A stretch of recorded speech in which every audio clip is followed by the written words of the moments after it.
और बड़ी खबर में बात दुमका की। दुमका के मुफस्सिल थाना क्षेत्र में एक महिला से सामूहिक दुष्कर्म का मामला सामने आया है। महिला का आरोप है कि वो अपने पति के साथ बाजार से लौट रही थी, तभी उसके पति को बंधक बनाकर 17 लोगों ने उसके साथ गैंगरेप की घटना को अंजाम दिया। पीड़ित महिला द्वारा थाने में मामला दर्ज कराने के बाद पुलिस भी एक्शन में आ गई है। डीआईजी और एसपी खुद थाने पहुंचकर मामले की जांच कर रहे हैं। डीआईजी ने कहा कि एक आरोपी महिला के गांव का ही है, इसे महिला भी पहचानती है, लेकिन अब तक किसी की गिरफ्तारी नहीं हो पाई है।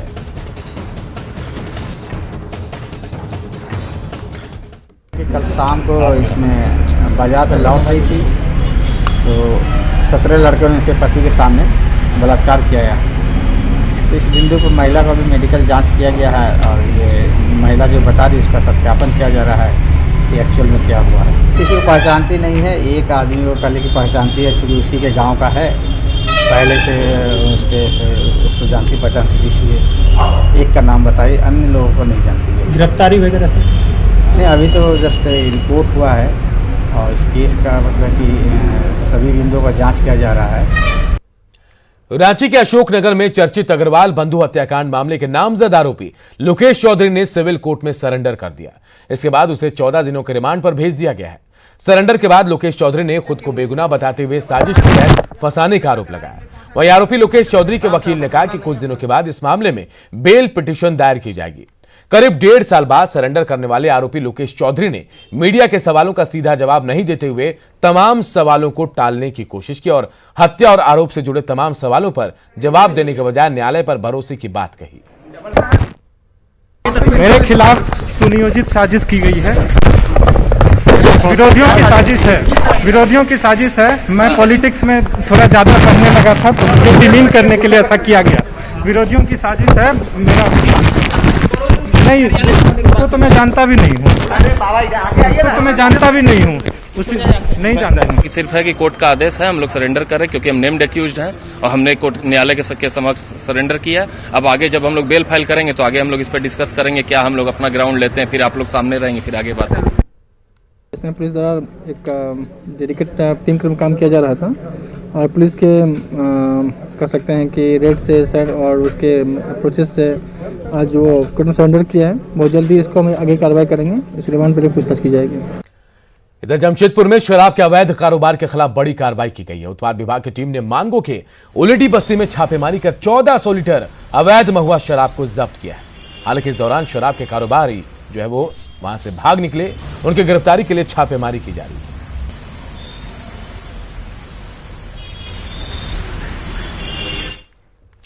जामताड़ा के बाद देवघर भी साइबर अपराधियों का हब बनता जा रहा है। अपराधी ठगी के नए नए तरीके अपनाकर पुलिस को लगातार चुनौती दे रहे हैं। खबर के मुताबिक अपराधी अब ठगी के लिए वर्चुअल प्राइवेट अकाउंट का सहारा ले रहे हैं, जिसको लेकर पुलिस भी चिंतित है। इसी को लेकर जिले में लगातार अभियान चलाया जा रहा है। पुलिस कार्रवाई में अब तक 372 साइबर अपराधियों को गिरफ्तार किया गया है। देवघर पुलिस ने युवाओं को ठगी के इस धंधे से बचाने के लिए लोगों से अपील की है। लेटेस्ट तरीका इनका वर्चुअल का है, जिसमें कि एक ही व्यक्ति को 2 बार ठगने का प्रयास करते हैं। वर्चुअल प्राइवेट अकाउंट बना करके, जिसे वीपीए कहते हैं, और उसमें पिन प्राप्त करके उसको लॉगिन करके एक बार नहीं दोबारा उसको ठगी करते हैं। और अब एक ऐसी तस्वीर जिसे देखकर आप भी सोचने पर मजबूर हो जाएंगे। कल किसानों के बंद की तस्वीरें तो पूरे देश से सामने आई, लेकिन जमशेदपुर से जो तस्वीर सामने आई वो होश उड़ाने वाली है।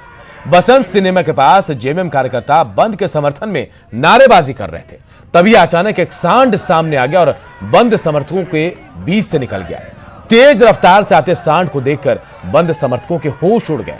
कुछ बंद समर्थक भागने में सफल रहे तो कुछ को हल्की चोटें भी आई है।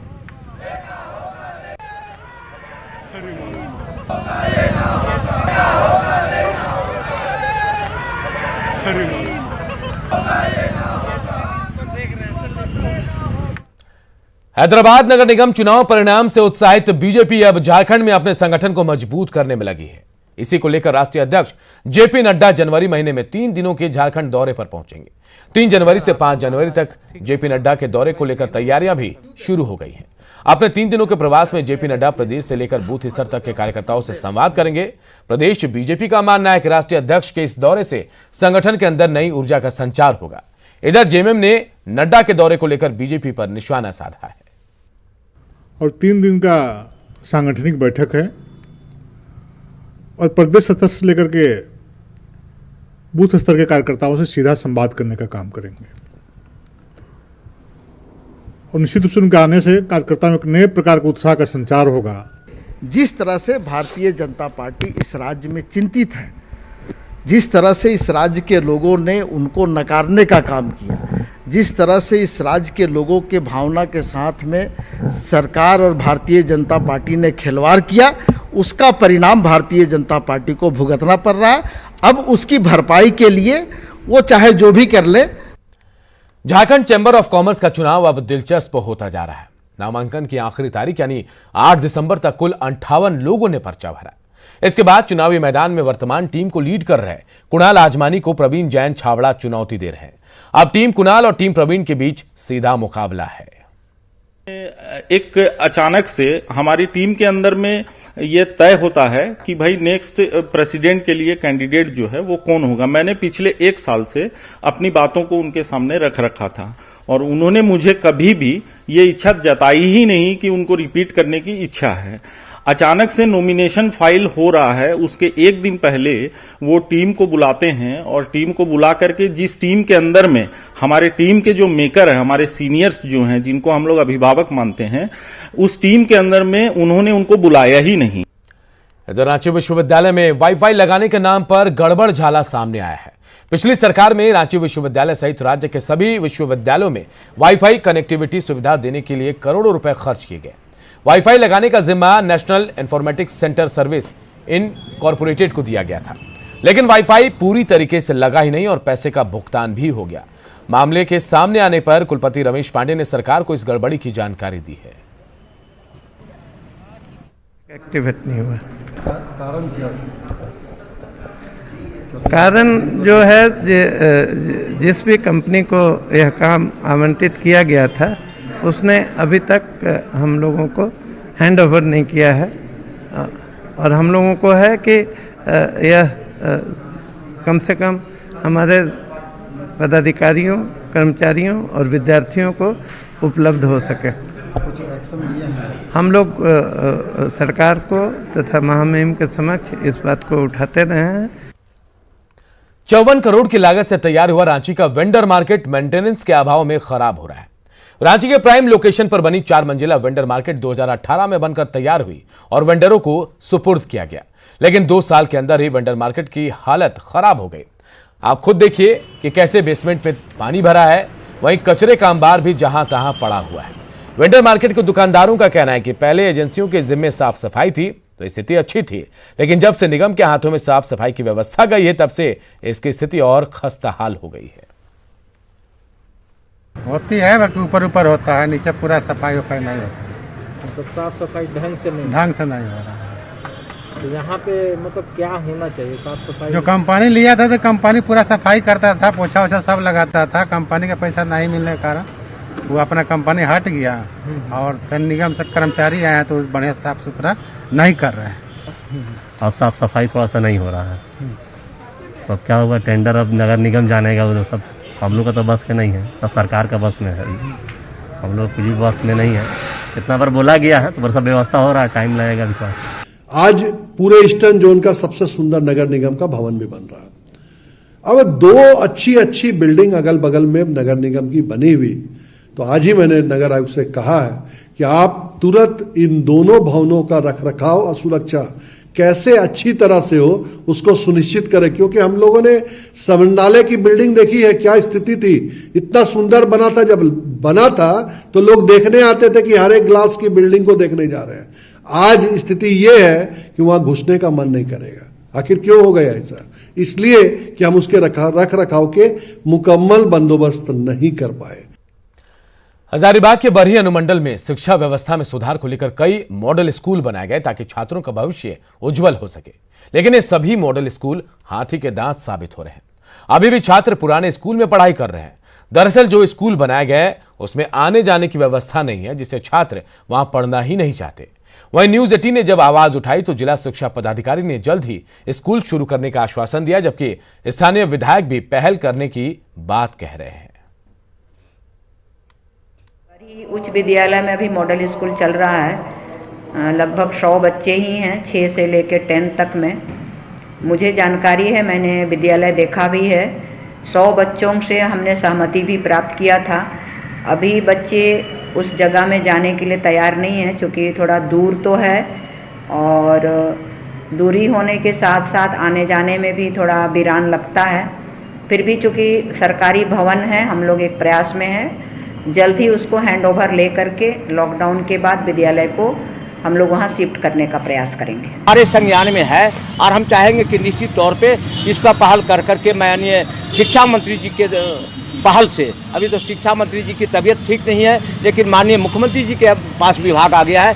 मैं इसको संज्ञान में लेकर के माननीय मुख्यमंत्री जी से कह करके उस विद्यालय को चालू करवाऊंगा और निकट भविष्य में चालू करवा दूंगा। मैं रांची विश्वविद्यालय एकेडमिक काउंसिल की आज बैठक हुई। कुलपति रमेश कुमार पांडे की अध्यक्षता में हुई इस बैठक में पत्रकारिता, बीएड और योग में पीएचडी शुरू करने सहित 14 एजेंडों पर चर्चा हुई। लॉ और योग के सिलेबस में बदलाव करने की सहमति बनी है। कुलपति रमेश पांडे ने कहा कि विश्वविद्यालय छात्रों की सुविधा को ध्यान में रखकर निर्णय ले रही है, जिससे आगे उन्हें कोई कठिनाई ना हो।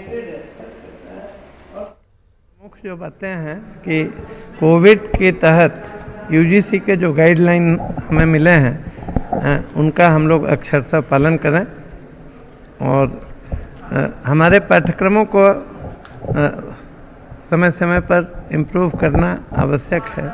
हमारे यहाँ लॉ का जो पाठ्यक्रम चल रहा था वह CBCS सिस्टम के तहत नहीं चल रहा था, तो उसमें जो सुधार है उसे हम लोग आज करेंगे। कारचिला में डुमरिया के नक्सल प्रभावित मोडो तुलिया गांव में सबर परिवारों का हाल बेहाल है।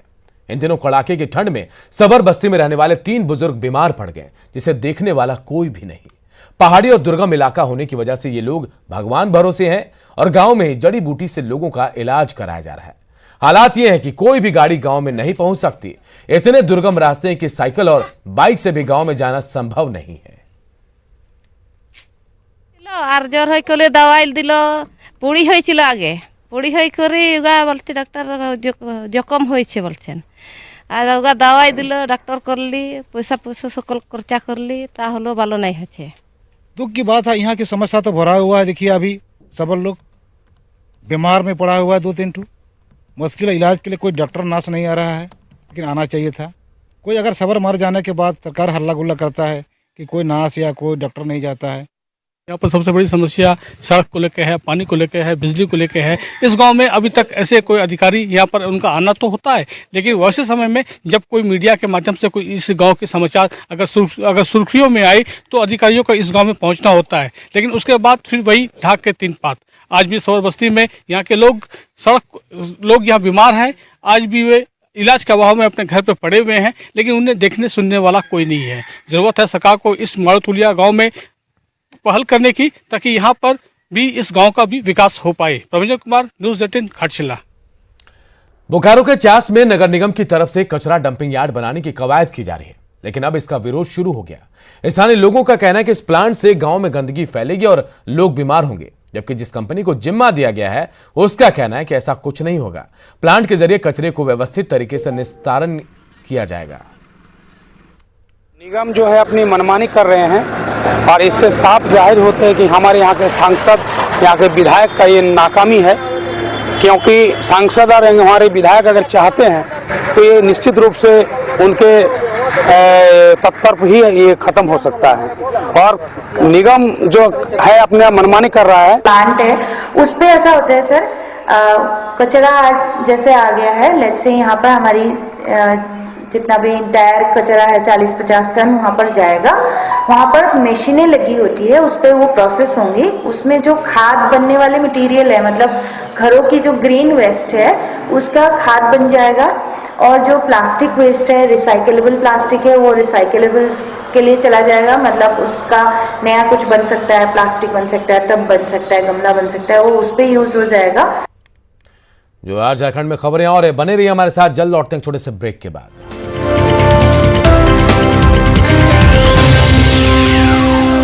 साहेबगंज में सिद्धू कानू स्टेडियम के विस्तारीकरण को लेकर अब तक कोई फैसला नहीं हो पाया है।